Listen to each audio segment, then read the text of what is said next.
Gostaria também de agradecer o convite feito de modo particular pela Mireia, mas também pelas redes que estão presentes aqui, pela oportunidade de estar discutindo, então, essa temática e de estar participando e discutindo com colegas da Colômbia, do México e também do Brasil. Bom, o que eu vou estar discutindo aqui um pouco hoje é o título, então, da minha apresentação, entre concepção e implementação das políticas territoriais no Brasil, ideias, interesses e instituições na governança multinível. Bom, desde 2003, o governo brasileiro vem adotando o enfoque territorial do desenvolvimento em algumas políticas públicas, e uma das políticas pioneiras nesse sentido foi o Programa de Desenvolvimento Sustentável dos Territórios Rurais. O PRONAT é implementado por meio da criação dos territórios rurais de identidade. Então, esses programas vão emergir, esse programa vai emergir a partir de 2003, e a forma como ele se organiza, o que ele visa é por meio de um conjunto de institucionalidades construídas em âmbito federal, mas também local. Os atores locais são estimulados a construir, selecionar, desenvolver e realizar o controle social de projetos coletivos que venham a atender a demanda dos territórios. Bom, partindo do aprendizado e das oportunidades institucionais abertas com os territórios rurais, em 2008 foi criado o Programa Territórios da Cidadania, que vai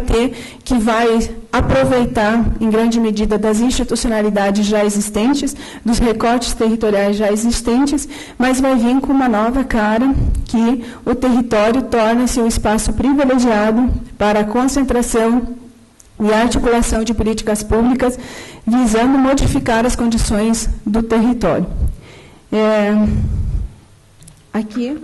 apenas para ilustração, a gente tem um mapa dos territórios no Brasil. Atualmente são 239 territórios rurais, que são o conjunto dos territórios que estão aí. Os mais clarinhos são os primeiros territórios que foram criados, e em 2013 foram criados mais territórios rurais, que são os não tão escuros. E os mais escuros, então, são os territórios da cidadania, que a gente tem 120 no Brasil. Em ambos os programas,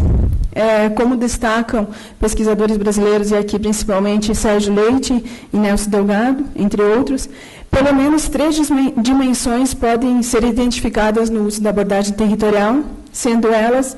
territorialização das políticas públicas, territorialização da governança e territorialização do desenvolvimento. De forma rápida, territorialização das políticas públicas significa o direcionamento das políticas públicas para os territórios, não raro, como ocorreu no Programa Territórios da Cidadania, o centro de decisão sobre os objetivos e os formatos das políticas públicas encontra-se fora do território, em âmbito federal, sendo o território o espaço da ação governamental. Em outras palavras, territorialização das políticas públicas significa o direcionamento e a atuação das políticas públicas em uma área geográfica delimitada, o território, visando atender às particularidades daquele espaço. Territorialização da governança significa que o território passa a ser o locus espacial privilegiado para a implementação de processos de descentralização das decisões e das atividades governamentais, e uma forma de estreitar e democratizar as relações entre Estado e sociedade civil no nível local.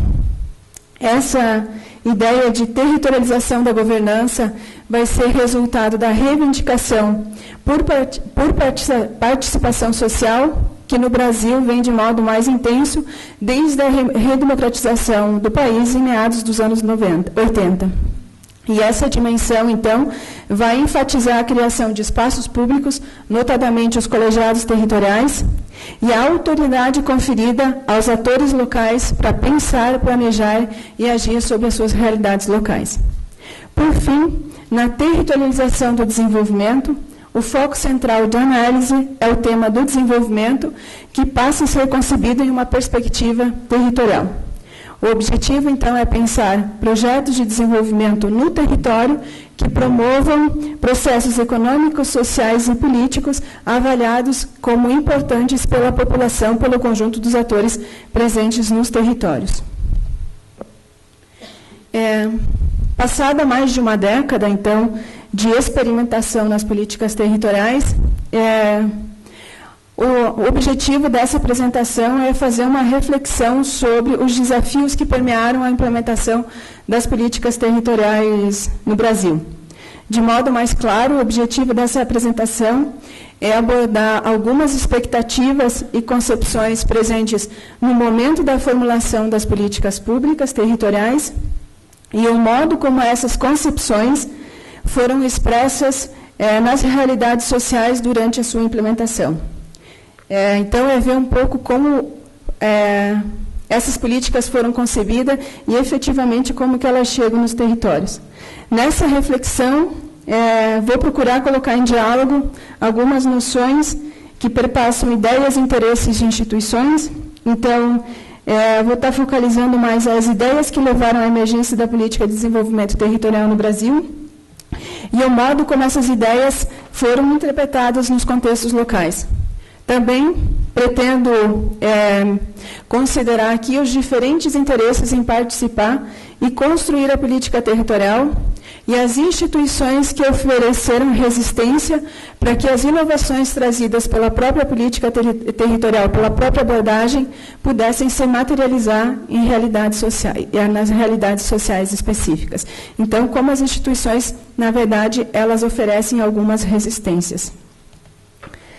De modo mais específico, estou partindo de uma hipótese aqui, que a ausência de confluência entre ideias e instituições em âmbito federal e a falta de confluência entre as ideias, interesses e instituições federais com as locais, com os interesses, as ideias e as instituições locais, gerou distanciamento entre as expectativas iniciais com a perspectiva territorial, ou seja, a sua concepção, e os resultados de sua implementação em termos de territorialização das políticas públicas, da governança e do desenvolvimento. Em outras palavras, nem tudo que foi concebido consegue se expressar nos territórios em virtude dessa falta de confluência entre ideias, interesses e instituições situadas em ambas as escalas dos entes federativos e do próprio território. Para essa análise, a apresentação que eu estou fazendo aqui, ela se baseia numa abordagem de análise de política pública denominada 3Is, que é uma abordagem francesa utilizada por autores como Pallier e Surrel,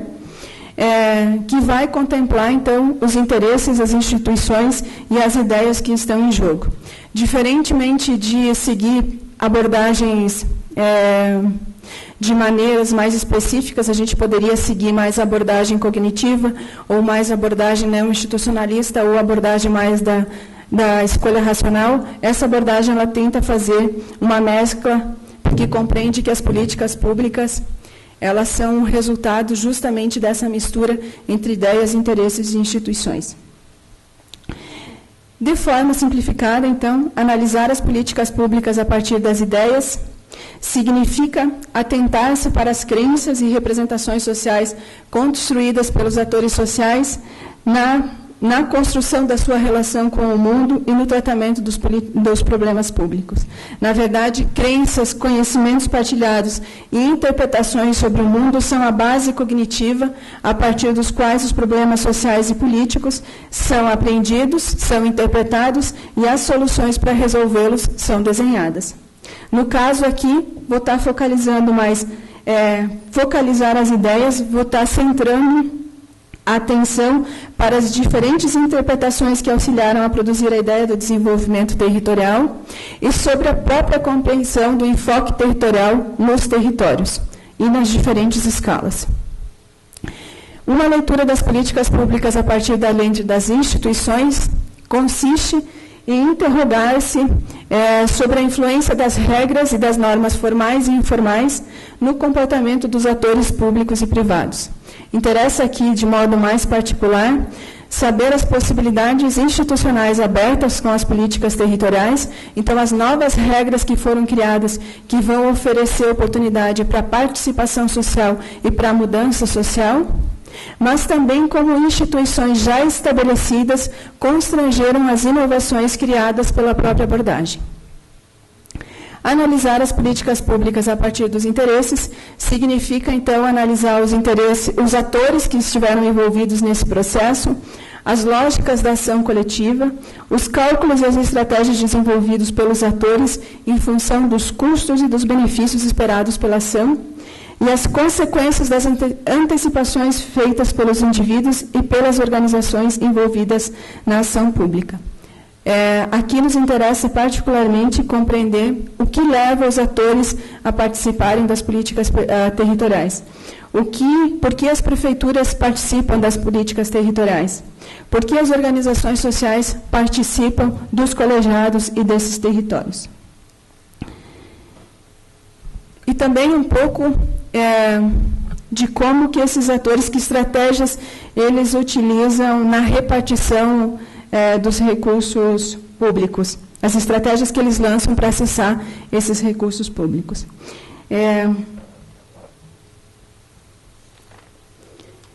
Na apresentação aqui, eu vou tentar procurar destacar a influência predominante de algum desses elementos em momentos específicos, em eventos particulares, mas sem desconsiderar que a política pública ela perpassa os três elementos. Com efeito, ideias, interesses e instituições não são variáveis isoladas, independentes, mas sim elementos que se influenciam mutuamente. As reflexões que eu estou apresentando aqui, elas são resultado de pesquisas realizadas por um grupo de pesquisa que se chama Observatório de Políticas Públicas para a Agricultura, que está localizado na Universidade Federal Rural do Rio de Janeiro, do qual eu faço parte. E esse grupo de pesquisa já vem pesquisando há um tempo as políticas territoriais no Brasil, e as reflexões que eu trago aqui, elas são embasadas em estudos de caso em 9 territórios, particularmente nesses 9 territórios, distribuídos em todas as regiões brasileiras, mas também baseia-se um pouco na leitura de outras pesquisas já realizadas no Brasil. E a reflexão que eu trago aqui, ela é um pouco uma elaboração realizada junto com um colega brasileiro, que é o Nelson Delgado. Para, então, aplicar essa abordagem aqui nessa apresentação, eu vou focar em 3 eixos principais, que a primeira é discutir, então, as ideias de desenvolvimento territorial e sua institucionalização na delimitação dos territórios. O 2 é as institucionalidades na política territorial, atores e seus interesses. E a 3, as reproduções institucionais na política territorial. Na verdade, estamos fazendo um corte de algumas questões que podem ser discutidas aqui.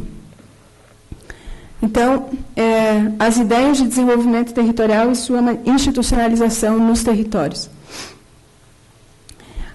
Primeiro, tentar resgatar um pouco de onde que vêm as ideias que dão origem à política territorial no Brasil. A emergência dessas políticas, que vão começar em 2003, resultou da confluência de alguns processos ou fluxos, como a gente poderia usar a abordagem do Kindo, cuja articulação foi oportunizada com a eleição do presidente Lula, justamente para a presidência da República em 2003. Os fluxos de problemas e soluções, e eu vou discutir na sequência quais são esses fluxos de problemas e soluções, aportaram ideias, práticas e aprendizagens de origens distintas sobre desenvolvimento territorial, e o fluxo da política, ou seja, essa mudança política que a gente teve em 2002 com a eleição do Lula, possibilitou a participação de novos atores, ideias e interesses na construção das políticas públicas, os quais empenharam-se, então, para colocar a abordagem territorial e aplicar ela nos territórios. Vou retomar aqui brevemente algumas ideias, então, dentro do âmbito dos fluxos de problemas e soluções que alimentaram a abordagem territorial no Brasil. Um dos processos, vou mencionar 3, um dos processos que contribuiu para a adoção da abordagem territorial no Brasil refere-se a mudanças políticas e conceituais ocorridas na Europa, ainda na década de 90, e suas repercussões no debate acadêmico brasileiro. A reforma da PAC 92, da Política Agrícola Comum, e a consequente criação do segundo pilar da PAC e a criação do Programa LEADER. Além disso, o trabalho da OCDE de revisão das classificações de rural e urbano, que já foi apresentado aqui, eu acho que o governo da Colômbia, se não me engano, está adotando já um pouco esse recorte territorial, essa nova classificação, que passa a tratar regiões predominantemente rurais, predominantemente urbanas e regiões intermediárias. Então, esse conjunto de mudanças que perpassaram na Europa nos anos 90 vão repercutir nos estudos rurais brasileiros, que também vão passar a questionar, no contexto nacional, a dicotomia rural e urbana, as taxas de urbanização do Brasil, e vão lançar o debate sobre uma nova ruralidade, relações rural e urbano, e sobre as atividades não agrícolas e sobre a necessidade de se pensar o desenvolvimento em uma perspectiva territorial. Alguns autores brasileiros, 2 autores de modo particular, marcaram esse debate, iniciaram esse debate no Brasil, que foi Ricardo Abramovay e José Eli da Veiga, e um desses autores foi presidente do CONDRAF, que foi um conselho na onde começa a emergir mais essas ideias de desenvolvimento territorial. Então, na verdade, do âmbito acadêmico, você passa para o espaço público, os mesmos atores, o que favorece a circulação de ideias e a sua institucionalização em políticas públicas. Simultaneamente ao debate acadêmico, organizações não governamentais, movimentos sociais e sindicais e outras organizações da sociedade civil passaram também a demandar a descentralização das ações do Estado, participação social e destacar e reivindicar projetos de desenvolvimento e articulações intermunicipais e intersetoriais, procurando justamente valorizar as potencialidades regionais similares da agricultura familiar. Então, nasce muito... as reivindicações das organizações sociais são muito próximas a esse debate de agricultura familiar. Algumas experiências e práticas dessas mesmas organizações sociais já forneciam elementos e aprendizagens para a ideia de construir uma política nacional de desenvolvimento territorial. Cito aqui algumas organizações que já atuavam nisso, a articulação do semiárido brasileiro, que o colega Paulo mencionou ontem, que vai atuar em todo o semiárido brasileiro,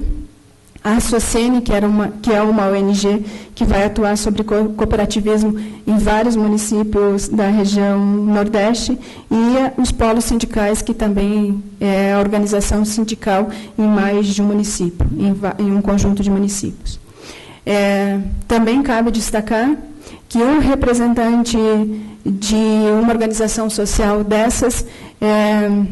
que reivindica participação, que reivindica ações intermunicipais, com a eleição de Lula, ele entra para dentro do espaço governamental e assume, então, um cargo na Secretaria de Desenvolvimento Territorial. Da mesma forma, são atores circulando em diferentes espaços, favorecendo a institucionalização das ideias. Junto a esses processos, um conjunto de estudos e avaliações conduzidos por acadêmicos e movimentos sociais começaram a apontar críticas e limitações a um programa que existia no Brasil, que era o Programa Infraestrutura e Serviços Municipais, que foi criado em 96 como uma das linhas do Programa Nacional de Fortalecimento da Agricultura Familiar, o PRONAF. O PRONAF é a primeira política nacional para a agricultura familiar no Brasil, com viés bastante agrícola. Tem uma linha que é de crédito rural, mas uma das linhas que ele atuava era justamente de projetos de infraestrutura para os municípios. Essa linha surge em 96, mas em seguida começa a surgir um conjunto de críticas, de avaliações sobre a forma como essa linha vinha sendo executada. Eram projetos decididos nos municípios, decididos pelos Conselhos Municipais de Desenvolvimento Rural. Dentre as limitações dessa linha específica, justamente destacava-se a fragilidade dos conselhos municipais, dada a centralidade das prefeituras, dos secretários de Agricultura ou dos prefeitos na decisão desses projetos. Além disso, também se falava dos limites do recorte municipal para pensar o desenvolvimento territorial e, como era um programa muito vinculado ao PRONAF, que tem essa cara mais de agricultura, havia uma predominância de projetos agrícolas com uma compreensão muito limitada sobre ruralidade. Então, se questionava isso, afinal, são projetos de infraestrutura que poderiam dinamizar o conjunto do município, e não necessariamente só a agricultura. Então, esses vários fluxos de problemas e soluções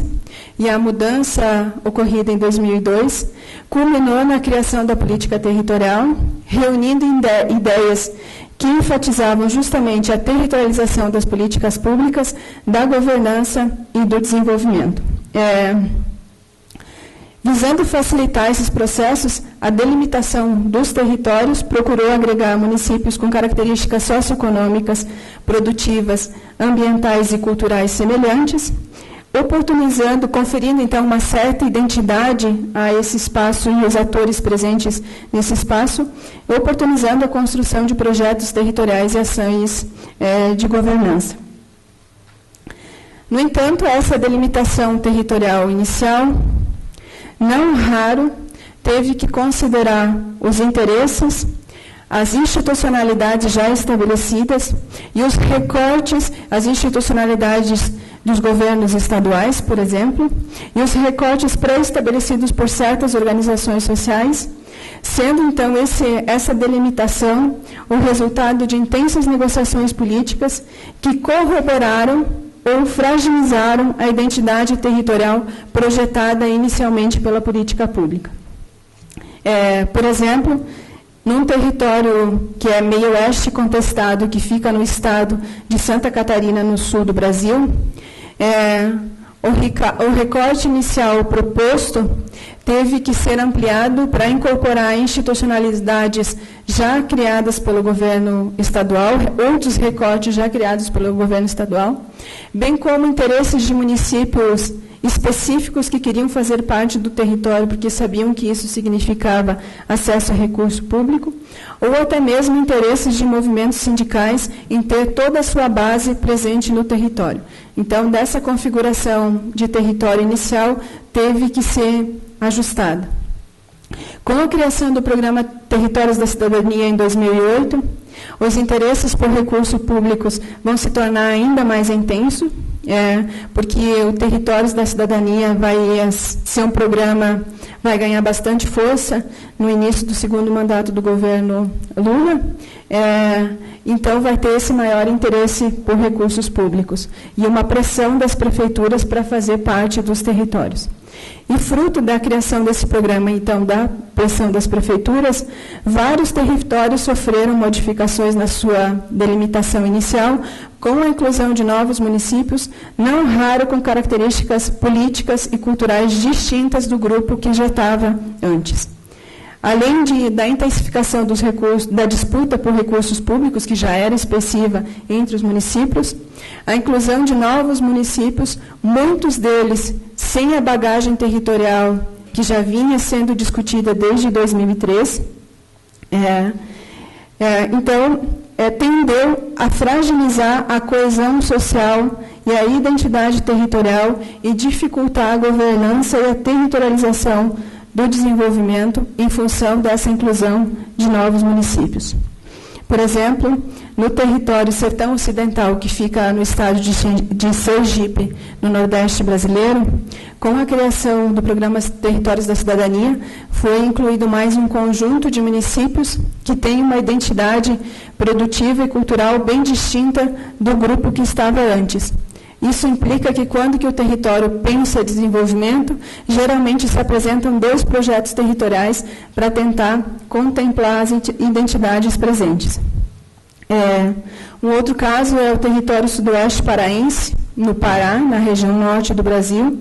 onde que justamente uma das dificuldades foi a inclusão de mais municípios que não tinham essa bagagem sobre discussão sobre abordagem territorial, sobre desenvolvimento territorial e todo o acúmulo que já tinha sido feito ao longo dos 5 anos. O segundo ponto, então, é institucionalidades na política territorial, atores e seus interesses. Dentre as institucionalidades criadas pela política territorial, o Colegiado de Desenvolvimento Territorial, que é esse espaço que reúne atores da sociedade civil e representantes do Estado, constitui o principal espaço de discussão e deliberação e governança nos territórios. Na implementação da política territorial e a partir das concepções e ideias sobre como deveria funcionar os territórios e sobre a própria concepção de desenvolvimento territorial, a SDT, a Secretaria de Desenvolvimento Territorial, recomendou que os colegiados seguissem, dentre outros regramentos, a observância de 3 princípios: o da paridade, da pluralidade e da representatividade. Em relação à paridade, recomendava-se que o colegiado fosse composto de forma paritária entre representantes das organizações da sociedade civil e representantes governamentais. No entanto, até a criação do Programa Territórios da Cidadania em 2008, prevaleceu nos territórios uma composição de 2/3 da sociedade civil e 1/3 de representantes governamentais. Essa proporção era justamente uma estratégia e uma atitude preventiva. Agora vai acelerar. Era uma estratégia e atitude preventiva das organizações da sociedade civil para que o colegiado não se tornasse um braço ou uma apropriação dos municípios, como vinha ocorrendo antes com os conselhos municipais de desenvolvimento rural. Mas também essa proporção, ela resultava um pouco, porque no início as prefeituras viram a criação, algumas prefeituras viram a criação da política territorial como uma perda de poder, justamente porque o colegiado territorial e a política territorial vem para romper ou superar aquela delimitação municipal que existia e dando maior poder e atenção para o território. De modo geral, as análises apontam que a participação da sociedade civil é mais assídua e ativa do que os atores governamentais. Isso se deve, por um lado, ao entusiasmo com que os representantes da sociedade civil encararam o debate sobre descentralização, a participação e territorialização da governança. Bom, então a sociedade civil apresentava essa participação mais ativa que as prefeituras municipais ou que os entes governamentais. No entanto, a partir de 2008, os estudos de caso vão relatar justamente o interesse maior das prefeituras em participar dos territórios da cidadania, embora com diferentes níveis em relação às instâncias colegiadas e às institucionalidades territoriais, em virtude justamente da expectativa de acessar mais recursos financeiros em políticas públicas. E nenhum dos territórios, nessa ideia, então, de paridade entre sociedade civil e Estado, mas um outro detalhe que é importante, em nenhum território observou-se a participação de representantes do mercado, em parte porque os representantes do mercado não tinham interesse em participar das políticas públicas pela quantidade de recursos que estava presente na política territorial, em parte também porque a sociedade civil tinha receio que os atores do mercado participassem e se apropriassem desses espaços. Mas, no entanto, a participação do mercado é um elemento que deve ser considerado, porque a sua ausência e a atuação muito forte de alguns atores pode minimizar a atuação da política territorial. Vou citar, por exemplo, no território sudoeste do Pará, na região norte, onde, em grande medida, toda a dinâmica do território é dada pela empresa Vale do Rio Doce, Então, toda a dinâmica de desenvolvimento, em grande medida, é dada por essa empresa, e os atores do território constroem projetos numa tentativa, em grande medida, de se contrapor a esse processo. Quanto à pluralidade, a SDT recomendava que a composição do colegiado fosse representativa, diversa e plural do conjunto dos atores predominantes no território. No entanto, o que se observou é uma predominância dos agricultores familiares e do setor agrícola, e uma dificuldade de incorporar a questão da intersetorialidade e da multidimensionalidade. Além disso, são os atores geralmente os agricultores familiares ou as organizações mais fortes, mais estruturadas, que tendem a participar desses espaços, e minimizando um dos objetivos da política territorial, principalmente do programa Territórios da Cidadania, que era de incorporar a população mais vulnerável do território. Então, geralmente, esses atores ficam mais por fora. No que concerne ao princípio da representatividade, a SDT recomendava que os representantes das organizações que compusessem as instâncias colegiadas fossem indicados por suas respectivas organizações e que essa indicação fosse formalizada em ata de reunião na qual a indicação foi feita. Um instrumento importante para isso, e para as 3 dimensões que estão aqui, é o regimento do colegiado, que vai dizer como que a composição, quem pode participar e quem não pode, ou como que vai se organizar. Mas, no entanto, esse regimento não está presente em todos os territórios. A gente tem territórios que não apresentam essa regulamentação, e isso pode ser um bloqueio justamente para a participação de outros atores que não só os agricultores, mas também de outros atores de agricultores numa situação econômica não tão estabelecida. Por fim, eu vou mencionar muito rápido aqui, o terceiro ponto era as reproduções institucionais na política territorial, e aí a política territorial ela vem em grande medida para superar as limitações do PRONAF e infraestrutura que existia, mas, no entanto, o que a gente vai observar é que na política territorial vai ter um pouco dessa dependência de caminho que vem desse programa anterior, que era basicamente agrícola. Então, a gente vai observar uma prevalência do viés agrícola e uma compreensão limitada da ruralidade nos territórios, e justamente uma dificuldade também de dar mais visibilidade aos atores mais fragilizados no território, a população mais vulnerável. E um terceiro ponto que é importante é que os colegiados territoriais não são instâncias institucionais com pessoa jurídica, o que impede desafios para pensar o desenvolvimento territorial e a territorialização das políticas públicas, porque quando os territórios vão receber recursos de investimento, como não dispõem dessa entidade jurídica, o recurso acaba tendo que ir para a prefeitura ou para o governo estadual. Então, toda a expectativa, se a prefeitura não é parceira, se o governo estadual não é parceiro, pode ser uma limitação importante para o desenvolvimento territorial. Estou caminhando para as considerações finais. Bom, então, algumas limitações que eu queria destacar aqui. Primeiro, a experiência das políticas de desenvolvimento territorial não conseguiu avançar em todas as frentes potencializadas ou em direção às janelas de oportunidades abertas pela mesma. Algumas interpretações e expectativas iniciais em torno da territorialização das políticas públicas, da governança e do desenvolvimento foram ficando pelo caminho. A ausência de confluência entre ideias, interesses e instituições confluiu para que essas limitações que a gente já discutiu aqui.